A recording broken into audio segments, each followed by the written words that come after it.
کائنات میں کوئی ایسا علم نہیں، کائنات میں کوئی ایسا عالم نہیں، کائنات میں کوئی ایسا فرشتہ نہیں، کائنات میں ایسی کوئی ذات نہیں جو تیری کبریائی کو سمجھ جائے۔ اے اللہ ہم قاصر ہیں کہ تو کتنا بڑا ہے، تو ہماری وسعتوں اور سوچوں سے بھی بڑا ہے، ہم تو اس کی ابتدا کا بھی اندازہ نہیں کر سکتے کہ اے اللہ آپ کتنے بڑے ہیں۔ اس تصور کے ساتھ ہم نے اللہ اکبر کہنا ہے۔ جب ہم نے یہ کہا تو امام غزالی رحمۃ اللہ تعالی علیہ فرماتے ہیں کہ اس کی دلیل یہ ہے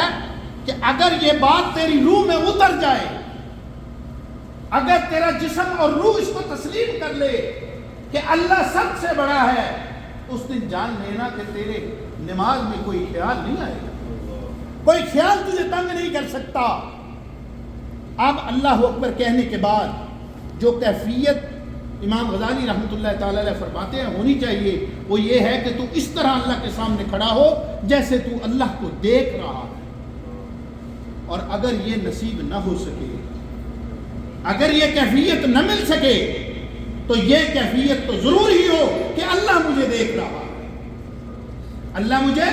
دیکھ رہا ہے، میں اپنے اللہ کے سامنے کھڑا ہوں۔ اور جس طرح جسم کا قبلہ ہے، جسم کا قبلہ کعبۃ اللہ ہے، جو انسان کی اصل روح ہے اس کا قبلہ اللہ عز و جل کی ذات کبریائی ہے۔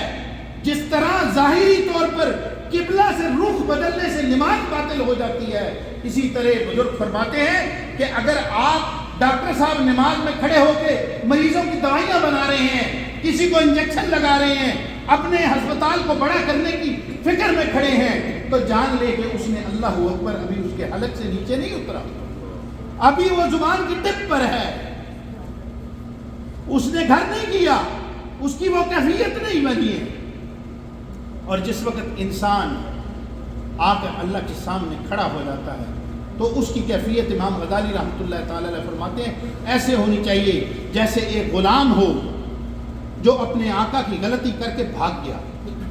اور پھر پکڑا گیا، اور اس کو سپاہی پکڑ کے آقا کے پاس لا رہے ہیں، اور اس نے گردن جھکائی ہوئی ہے، وہ ڈر رہا ہے کہ اب میرا آقا میرے ساتھ پتہ نہیں کیا کرے گا۔ اس ڈر کی کیفیت میں اللہ کے حضور کھڑے ہوں کہ میرے اللہ پتہ نہیں میرا یہاں کھڑا ہونا، اے اللہ تو قبول بھی کرے گا کہ نہیں کرے گا۔